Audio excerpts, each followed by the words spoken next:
బులెటిన్లో డీటెయిల్స్ చూస్తే విజయవాడ శాతవాహన కాలేజ్ మరోసారి వార్తల్లో నిలిచింది. అర్ధరాత్రి జేసీబీతో శాతవాహన కాలేజ్ని దుండగులు ధ్వంసం చేశారు. కోర్టు నుంచి వారికి ఎటువంటి ఆదేశాలు లేవని పోలీసులు చెప్పారు. కనీసం సమాచారం ఇవ్వకుండా శాతవాహన కాలేజ్ని ధ్వంసం చేశారని, విద్యార్థులకు సంబంధించిన పాఠ్య పుస్తకాలు, రికార్డ్స్ మాయమైనట్లు ఎస్ఎఫ్ఐ నాయకులు చెబుతున్నారు.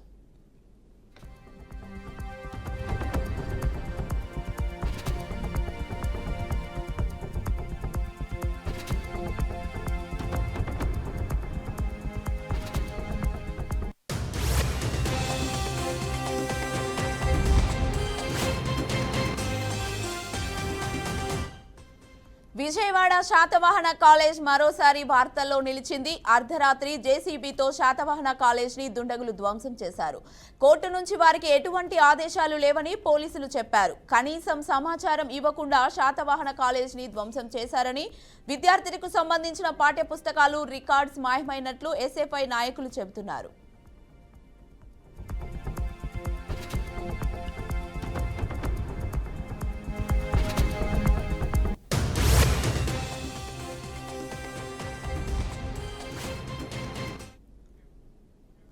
బ్రేకింగ్ న్యూస్ చూస్తున్నాం. దేశంలో కోవిడ్ వ్యాప్తి మళ్లీ ఉధృతంగా కొనసాగుతోంది. తాజాగా ఈ వైరస్ బారిన పడిన వారి సంఖ్య 5,000కు దాటింది. ఇప్పటి వరకు కోవిడ్ కారణంగా దేశవ్యాప్తంగా 55 మంది మరణించినట్లు కేంద్ర ఆరోగ్య శాఖ వెల్లడించింది. జూన్ 6వ తేదీ ఉదయం 8 గంటల వరకు దేశవ్యాప్తంగా కోవిడ్ కేసుల సంఖ్య 5,364కు చేరిందని కేంద్ర ఆరోగ్య మంత్రిత్వ శాఖ తెలిపింది. గత 24 గంటల్లో కొత్తగా 498 పాజిటివ్ కేసులు నమోదయ్యాయని వెల్లడించింది.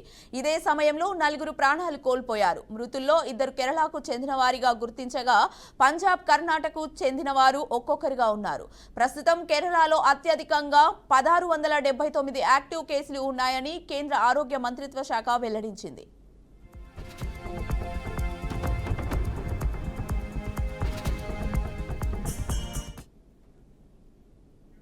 కాళేశ్వరం కమిషన్ ఎదుట మాజీ మంత్రి ఈటెల రాజేందర్ కీలక వ్యాఖ్యలు చేశారు.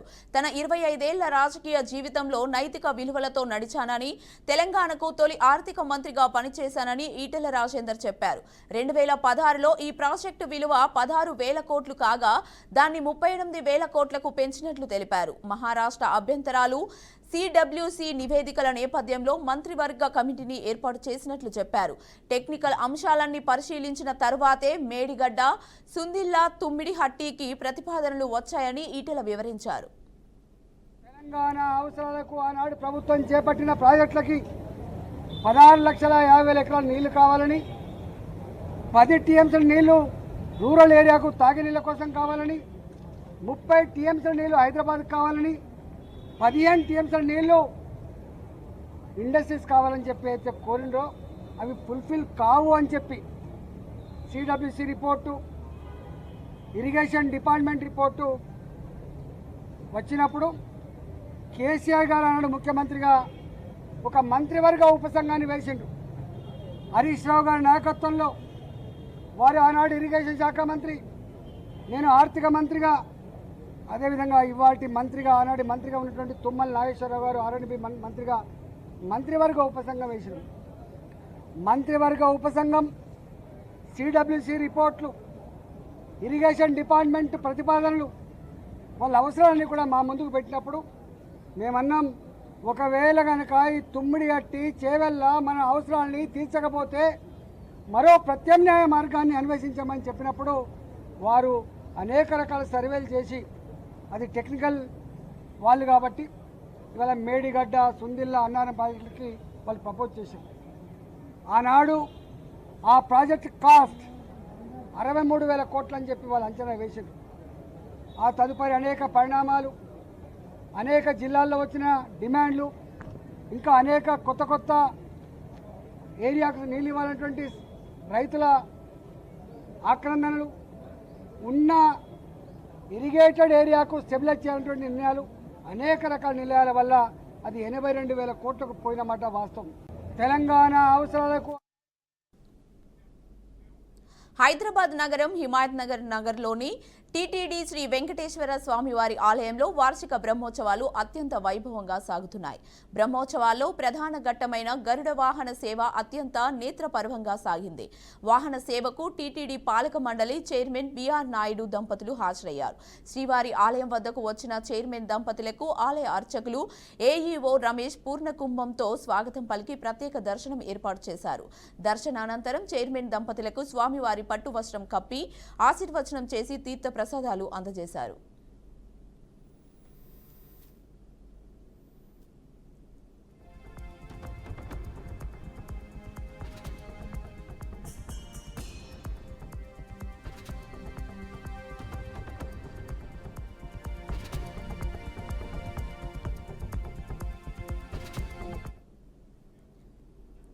యాదాద్రి భువనగిరి జిల్లా తుర్కపల్లి మండలం తీర్మలాపూర్లో జూన్ 6న జరిగే ముఖ్యమంత్రి రేవంత్ రెడ్డి బహిరంగ సభకు ప్రజలు భారీ ఎత్తున హాజరు కావాలని ప్రభుత్వ whip Aler MLA Beerla Ilaiah, Bhuvanagiri MP Chamala Kiran Kumar Reddy పిలుపునిచ్చారు.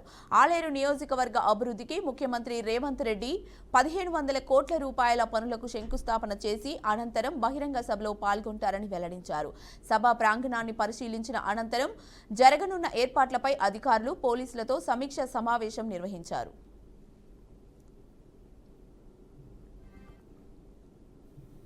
రేపు ముఖ్యమంత్రి గారు ఇక్కడ బ్రహ్మాండమైన స్వాగతం జరగబోతుంది. ఇక్కడ దగ్గర 50,000 మంది ప్రజానీకం రేపు వస్తారు. రేపు బీర్లైలయ్య గారి నేతృత్వంలో ఇక్కడ స్థానిక ఎమ్మెల్యేగా ఉన్నటువంటి బీర్లైలయ్య గారు, రెడ్డి గారు, ఆర్ఎంబీ శాఖ మార్చులు కోమటిరెడ్డి వెంకరెడ్డి గారు, మంత్రులు తుమ్మల నాగేశ్వరరావు గారు, సీతక్క గారు, దామోదర్ రాజనరసింహ గారు, పొన్నం ప్రభాకర్ గారు, అదేవిధంగా పెద్దలు మండలి చైర్మన్ గుత్త సుఖేందర్ రెడ్డి గారు, అసెంబ్లీ స్పీకర్ గడ్డం ప్రసాద్ గారు, పెద్దలు ఎమ్మెల్సీలు, ఎమ్మెల్యేలు, కార్పొరేషన్ చైర్మన్లు పెద్ద ఎత్తున. తిరుమల శ్రీవారి ఆదాయం భారీగా పెరిగింది. వేసవి సెలవులు ముగుస్తుండటంతో వెంకన్న దర్శనార్థం భక్తులు కుటుంబ సమేతంగా తరలివస్తున్నారు. కానుకలు, ముడుపులు, మొక్కులు చెల్లిస్తున్నారు. దీంతో హుండీ ఆదాయం 3.34 కోట్లకు చేరింది. ఈ వారాంతరం వెంకన్న ఆదాయం మరింత పెరుగుతుందని అంచనా వేస్తున్నారు. అటు భక్తుల రద్దీ సైతం కొనసాగుతోంది. వైకుంఠ క్యూ కాంప్లెక్స్ లోని అన్ని కంపార్ట్మెంట్లు భక్తులతో ఫుల్ అయిపోయాయి. దీంతో వెలుపల క్యూ లైన్లోనూ భక్తులు వేచి ఉన్నారు. శ్రీవారి సర్వదర్శనానికి 15 గంటల సమయం పడుతోంది. 67,284 మంది భక్తులు నిన్న శ్రీవారిని దర్శించుకున్నారు. మొత్తం 31,268 మంది భక్తులు తలనీలాలు సమర్పించారు.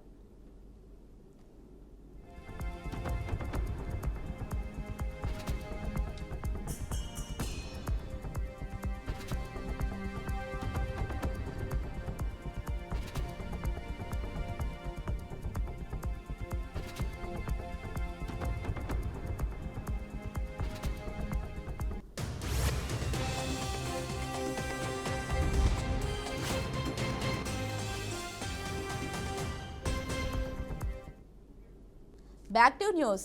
కూటమి ప్రభుత్వం ఏడాది పూర్తి చేసుకున్న సందర్భంగా వైసీపీ వెన్నుపోటు దినం పేరుతో నిరసన కార్యక్రమాలు నిర్వహించింది. తంబళ్లపల్లె ఎమ్మెల్యే కూడా భారీ నిరసన కార్యక్రమం చేపట్టారు. అయితే ఈ నేపథ్యంలో పలువురు నేతలపై కేసులు నమోదవుతున్నాయి. అన్నమయ్య జిల్లా తంబళ్లపల్లె ఎమ్మెల్యే పెద్దిరెడ్డి ద్వారకానాథ్ రెడ్డి పై తాజాగా పోలీసులు కేసు నమోదు చేశారు. వైసీపీ అధిష్టానం పిలుపు మేరకు వెన్నుపోటు దినం పేరిట పార్టీ శ్రేణులతో కలిసి మొలకల చెరువులో భారీ ఎత్తున నిరసన కార్యక్రమం చేపట్టారు. 300 మందితో ర్యాలీ నిర్వహించేందుకు అనుమతిచ్చారు. ఈ నిబంధనలను ఉల్లంఘించడంతో పాటు సామాన్య ప్రజలకు ఇబ్బంది కలిగించారని కేసులు పెట్టారు. ఎమ్మెల్యే పెద్దిరెడ్డి ద్వారకానాథ్ రెడ్డితో పాటు మరో 10 మందిపై పలు సెక్షన్ల కింద మొలక చెరువు పోలీసులు కేసు నమోదు చేశారు.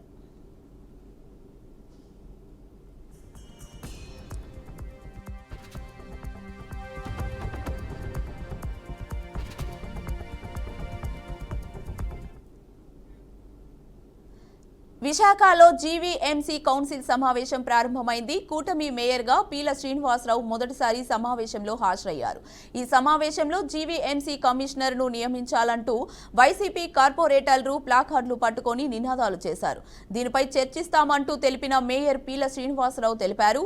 పహల్గాం ఉగ్రదాడిలో మరణించిన వారికి జీవీఎంసీ సభ్యులు సంతాపం వ్యక్తం చేశారు. జీవీఎంసీలో ఉన్న సభ్యులు, అన్ని పార్టీల సభ్యులు దీనికి సంఘీభావం తెలుపుతూ ప్రగాఢ సానుభూతి తెలిపారు. కమిషనర్ లేకుండానే జీవీఎంసీ కౌన్సిల్ సమావేశం ప్రారంభమైంది.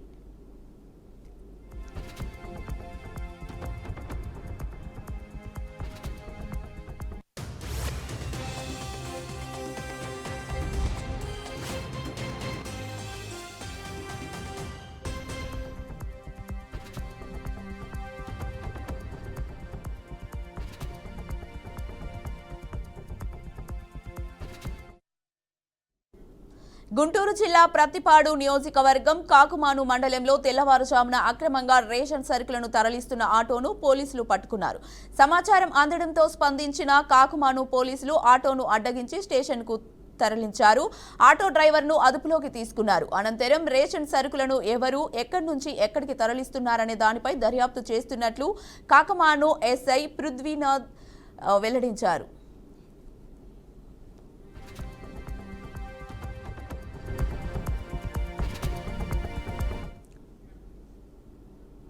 ఖమ్మం జిల్లా పెనుపల్లి మండలంలో అక్రమంగా తరలిస్తున్న రేషన్ బియ్యం లారీని పోలీసులు పట్టుకున్నారు. లంకాసాగర్ క్రాస్ రోడ్డు వద్ద పోలీసులు తనిఖీలు నిర్వహిస్తుండగా 100 క్వింటాళ్ల గల లారీని అదుపులోకి తీసుకున్నారు. అనంతరం డ్రైవర్ను అరెస్టు చేసి లారీని సీజ్ చేశారు. పట్టుబడ్డ రేషన్ బియ్యాన్ని సివిల్ సప్లై అధికారులకు అప్పగించారు. డ్రైవర్పై కేసు నమోదు చేసి పోలీసులు దర్యాప్తు చేపట్టారు.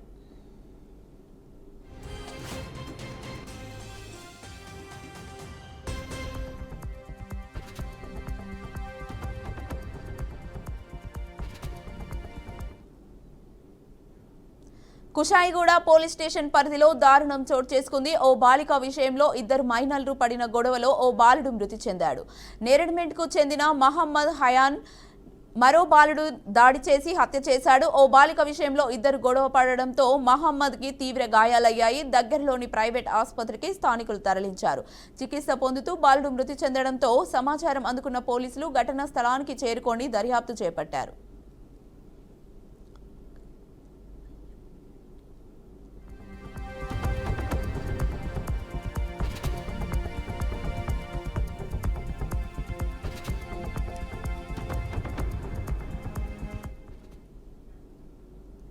హైదరాబాద్ శివారులోని బాచ్పల్లి ప్రాంతంలో సంచలనం సృష్టించిన ట్రావెల్ బ్యాగ్ హత్య కేసును పోలీసులు ఛేదించారు. సీసీ కెమెరా ఫుటేజీల ఆధారంగా నేపాల్కు చెందిన విజయ్తో పాటు పోలీసులు అదుపులోకి తీసుకున్నారు. బ్యాగ్లో ఉన్న మృతదేహం మహిళ తారా బెహారానాగా గుర్తించారు. అయితే బాధితురాలు అక్రమ సంబంధం పెట్టుకొని నిందితుడు హైదరాబాద్కు తీసుకువచ్చాడని తెలిపారు. మృతురాలికి ఇంతకు ముందే 2 పిల్లలు ఉన్నట్లుగా వెల్లడించారు. మళ్లీ తారా 2 నెలల గర్భవతి కావడంతో విజయ్తో రోజు గొడవ పడేదని తెలిపారు. దీంతో ఆగ్రహానికి గురైన నిందితుడు తారా మెడకు చున్నీ చుట్టి హత్య చేశాడని అన్నారు.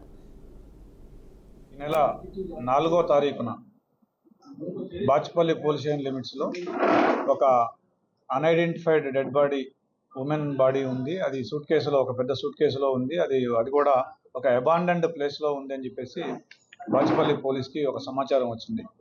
ఆ సమాచారం మేరకు ఇమ్మీడియట్ గా inspector Bachupally, ACP Kukatpally, myself and my additional ACP అందరం కూడా సీన్ విజిట్ చేసి local SOT team and crimes team కూడా అందరూ కూడా వచ్చి ఆ సీన్ విజిట్ చేయడం జరిగింది. దాంట్లో మాకు తెలిసిన ఏంటంటే ఆ సీన్ విజిట్ చేసిన తర్వాత ఒక 25 to 30 years ఏజ్ ఉన్న మహిళ డెడ్ బాడీ ఉండేది. ఆ దాదాపుగా ఒక 10 days అయినట్టుగా అనిపించింది. ఆ బాడీ ఊపిపోయిన విధానం కానీ, ఫిట్ఫై అయిన విధానం కానీ అవన్నీ చూస్తే. సో దాంతో ఆ కేసుని మా గౌరవ సిపి గారి అవినాష్ మోహంతి గారి ఆదేశాల, సైబరాబాద్ సిపి గారి ఆదేశాల మేరకు ఆ కేసుని ఛాలెంజ్గా తీసుకున్న పోలీసులు, ఎస్పెషల్లీ ఎస్ఓటీ డీసీపీ శ్రీనివాస్ గారు, అదేవిధంగా అడిషనల్ డీసీపీ గారు, వాళ్ళ టీం అందరూ కూడా, అదేవిధంగా లోకల్ పోలీసు కూడా ఈ కేసుని ఛాలెంజ్గా తీసుకొని దాంట్లో వచ్చిన క్లూస్ని బట్టి ఇమ్మీడియట్గా within 48 hours of the case బయటకు వచ్చిన 48 hours ఆ కేసుని డిటెక్ట్ చేయడం జరిగింది సాంకేతిక ఆధారాల సహాయంతో. దీని ప్రకారం మనకు తెలిసిన వివరాలు ఏంటంటే, ఈ deceased 33 years woman, she is from Nepal. ఈవిడ హౌస్ వైఫ్ ఉండేది. అయితే ఈ అక్యూజ్డ్ ఎవరైతే ఉన్నారో ఇతని పేరు విజయ్ తోపా. ఇతను కూడా నేపాల్కు చెందిన వ్యక్తి. నేపాల్లో గాల్కోట్ అనే ఏరియాలో బాగ్లుంగ్ అనే జిల్లాకు చెందిన వ్యక్తి. వీళ్ళిద్దరికీ ఫేస్బుక్ ద్వారా పరిచయం అయింది. ఎన్నికల హామీలను కాంగ్రెస్ అమలు చేయడం లేదని మాజీ మంత్రి హరీష్ రావు ఫైర్ అయ్యారు. మంత్రి ఉత్తమ్ కుమార్ చెప్పేవన్నీ అబద్దాలే అని విమర్శించారు. సీఎం రేవంత్ రెడ్డిని మించి ఉత్తమ్ అబద్దాలు చెబుతున్నారని మండిపడ్డారు. బనకచెర్ల మీద ప్రశ్నిస్తే ప్రిపేర్ అవ్వలేదని చెబుతారా అంటూ ప్రశ్నించారు. మంత్రి ఉత్తమ్ ఇరిగేషన్ మంత్రియేనా అని చురకలంటించారు. చెప్పాలి, ఇట్స్ ఎన్ ఇంపార్టెంట్ ఇష్యూ. 400 టీఎంసీల నీళ్లు ఇలా అక్రమంగా అపెక్స్ కమిటీ అనుమతి లేకుండా, అంతర్రాష్ట్ర అనుమతి లేకుండా, తెలంగాణ అనుమతి లేకుండా, గోదావరి ట్రిబ్యునల్ అనుమతి లేకుండా ఇలా రాత్రికి రాత్రి వాళ్ళు ప్రాజెక్టులు కట్టిపడేస్తున్నారు. దీని మీద ఎందుకు మీరు స్పందిస్తలేరు? అపెక్స్ కమిటీ కౌన్సిల్ పెట్టాలని ముఖ్యమంత్రి గారు ఎందుకు కేంద్ర మంత్రికి లేఖ రాయడం లేదు? ఎందుకు ముఖ్యమంత్రి గారు మౌనంగా ఉంటున్నారు? చంద్రబాబు నాయుడు అంటే మీకు ఎందుకు లాగులు దడుస్తున్నాయి? చంద్రబాబు నాయుడిని ఎదిరించే దమ్ము సత్తా మీకు లేదా? అపెక్స్ కౌన్సిల్ మీటింగ్ పెట్టమని చెప్పి అడగరా మీరు? ఎందుకు సుప్రీంకోర్టుకు వెళ్లరు? ఎందుకు ప్రధానమంత్రిని నీతి ఆయోగ్ మీటింగ్లో ప్రశ్నించరు అని మేము అడుగుతా ఉన్నాం. ఇవన్నీ చూస్తూ ఉంటే వీళ్ళు బాధ్యత లేకుండా వ్యవహరిస్తూ ఉన్నారు. పూర్తిగా ఆంధ్రప్రదేశ్కు దాసోహం అయిపోయింది. ఇలా మేము ప్రశ్నిస్తున్నాం. 2 నెలల నుంచి బీఆర్ఎస్ పార్టీ ప్రశ్నిస్తూ వచ్చింది. చివరికి మేము సుప్రీంకోర్టుకు మేమే వెళ్తాం.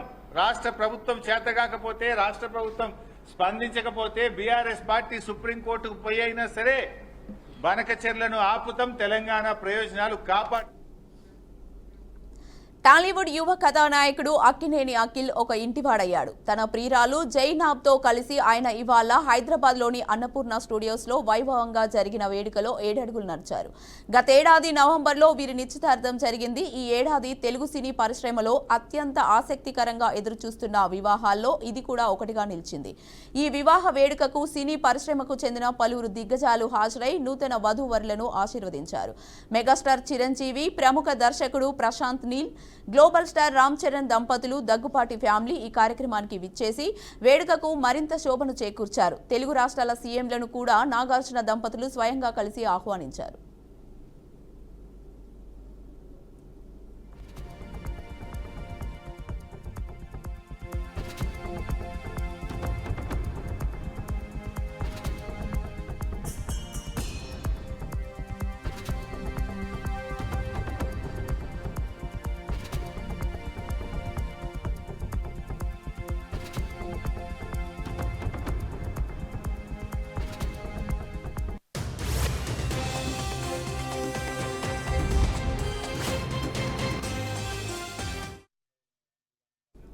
మక్కల్ నీది మయ్యం పార్టీ అధినేత ప్రముఖ నటుడు కమల్ హాసన్ రాజ్యసభకు నామినేషన్ దాఖలు చేశారు. నామినేషన్ కార్యక్రమానికి తమిళనాడు సీఎం ఎంకే స్టాలిన్, మంత్రి ఉదయనిధి స్టాలిన్ హాజరయ్యారు. ఇటీవల తన చిత్రం థగ్ లైఫ్ ఈవెంట్లో కన్నడ భాషపై ఆయన చేసిన వ్యాఖ్యలు తీవ్ర దుమారం రేపాయి. దీంతో బుధవారం వేయాల్సిన రాజ్యసభ నామినేషన్ను కమల్ వాయిదా వేసుకున్నాడు. సినిమా వ్యవహారాలు పూర్తయిన తర్వాతే నామినేషన్ వేయాలని భావిస్తున్నట్లు ఆయన తెలిపారు. థగ్ లైఫ్ చిత్రం గురువారం విడుదలతో నేడు నామినేషన్ దాఖలు చేశారు. కమల్తో పాటు మరో 3 డీఎంకే నేతలు రాజ్యసభకు నామినేషన్ వేశారు.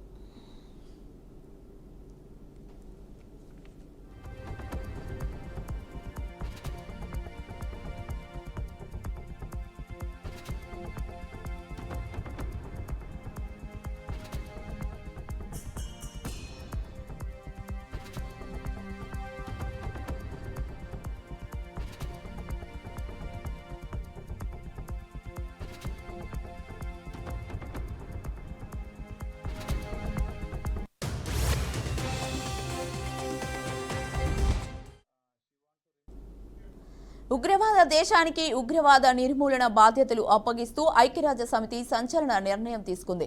ఉగ్రదేశంగా పేరుగాంచిన పాకిస్తాన్కు ఐక్యరాజ్య సమితి ఉగ్రవాద నిరోధక కమిటీ వైస్ చైర్మన్ బాధ్యతలు అప్పగించింది. తాలిబాన్ల ఆంక్షల కమిటీ చైర్మన్గా పాక్ని నియమించింది. దొంగకే తాళం ఇచ్చిన చందంగా ఐక్యరాజ్య సమితి తీరు అంటూ సర్వత్రా విమర్శలు వ్యక్తం చేస్తున్నారు. ఇది భారత విదేశాంగ విధాన వైఫల్యమని, భారత్ సైన్య దౌత్య చర్యలు తీసుకోవాలని కాంగ్రెస్ పార్టీ డిమాండ్ చేస్తోంది.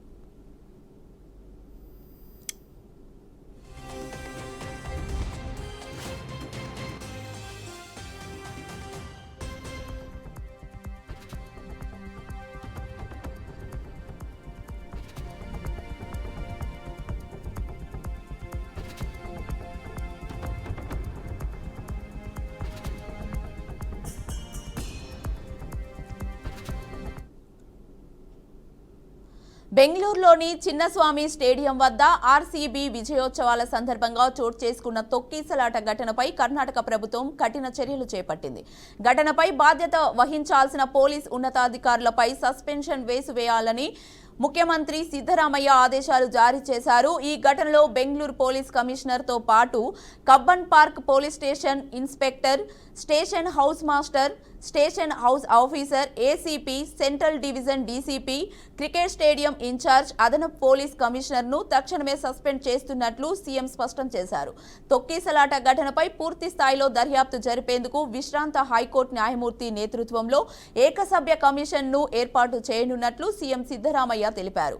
ఈ కమిషన్ 30 రోజుల్లో ప్రభుత్వం వద్దకు నివేదికను సమర్పించనుంది. ఘటనకు సంబంధించి ఆర్సీబీ మార్కెటింగ్ హెడ్ నిఖిల్ సోసలే సహా 3 పోలీసులు అరెస్టు చేశారు. ముంబైకి పారిపోవాలని ప్రయత్నించగా బెంగళూరు విమానాశ్రయంలో వారిని అదుపులోకి తీసుకున్నారు.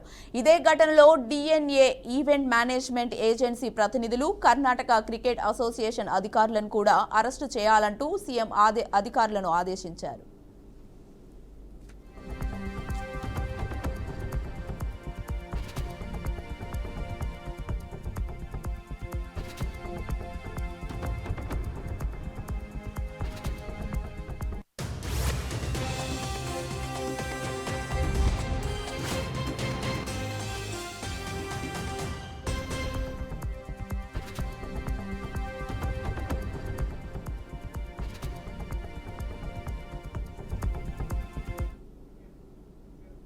అమర్నాథ్ యాత్ర త్వరలో ప్రారంభం కానుంది. ఈ నేపథ్యంలో జమ్మూ కాశ్మీర్లో భారీ భద్రతా ఏర్పాట్లు చేశారు.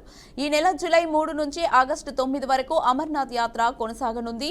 581 కేంద్ర సాయుధ పోలీస్ బలగాలతో, జామాలు, డ్రోన్లతో భద్రతను కట్టుదిట్టం చేశారు. ఏప్రిల్ 22న పహల్గాం దాడిలో 26 మంది పర్యాటకులు మృతి చెందిన నేపథ్యంలో ఈసారి యాత్రపై పూర్తి స్థాయి భద్రతా చర్యలు తీసుకుంటున్నారు. యాత్ర మార్గంలో రోడ్డు ఓపెనింగ్ పార్టీలు, quick action teams, bomb disposal squads, K9 dog యూనిట్లు, డ్రోన్లు సైతం పనిచేస్తున్నాయి.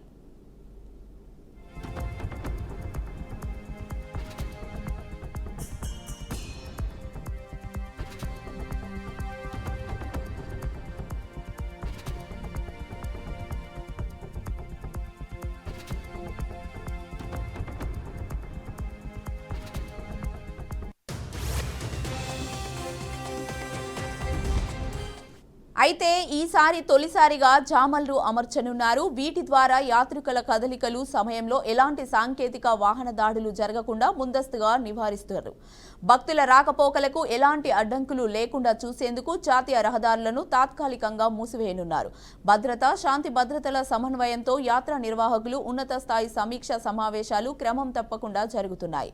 Amarnath shrine board, Jammu Kashmir division administration, పోలీసులు, ఇతర సెక్యూరిటీ ఏజెన్సీలు కలిసి భద్రత, లాజిస్టిక్స్, యాత్ర నిర్వహణపై సమీక్షలు నిర్వహిస్తున్నారు. సిఆర్పీఎస్ డైరెక్టర్ జనరల్ జ్ఞానేంద్ర ప్రతాప్ సింగ్ స్వయంగా పహల్గాం, జమ్మూ బేస్ క్యాంపులు, యాత్రి నివాసులను సందర్శించి భద్రతా ఏర్పాట్లను పర్యవేక్షించారు. భక్తులకు భద్రతతో పాటు అనుకూల వాతావరణం కల్పించేందుకు పూర్తి స్థాయిలో చర్యలు తీసుకుంటున్నామని తెలిపారు.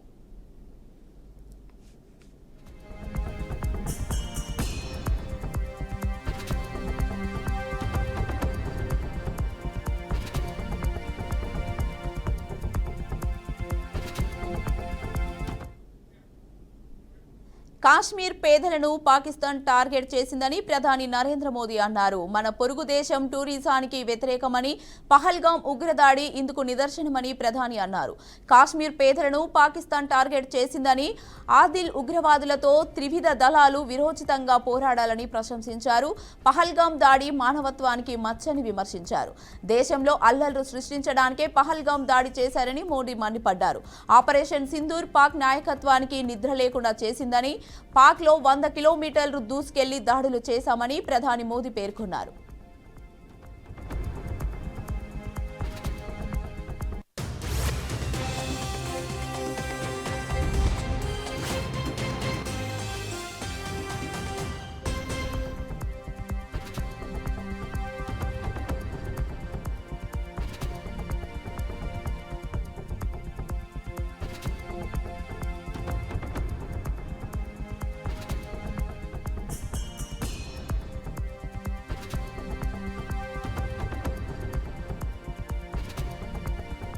కాశ్మీర్ పేదలను పాకిస్తాన్ టార్గెట్ చేసిందని ప్రధాని నరేంద్ర మోదీ అన్నారు.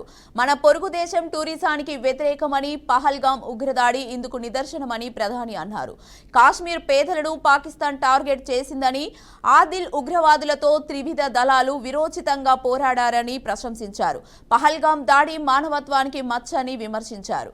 దేశంలో అల్లర్లు సృష్టించడానికే పహల్గాం దాడి చేశారని మోదీ మండిపడ్డారు. ఆపరేషన్ సింధూర్ పాక్ నాయకత్వానికి నిద్ర లేకుండా చేసిందని, పాక్ లో 100 కిలోమీటర్లు దూసుకెళ్లి దాడులు చేశామని ప్రధాని మోదీ పేర్కొన్నారు.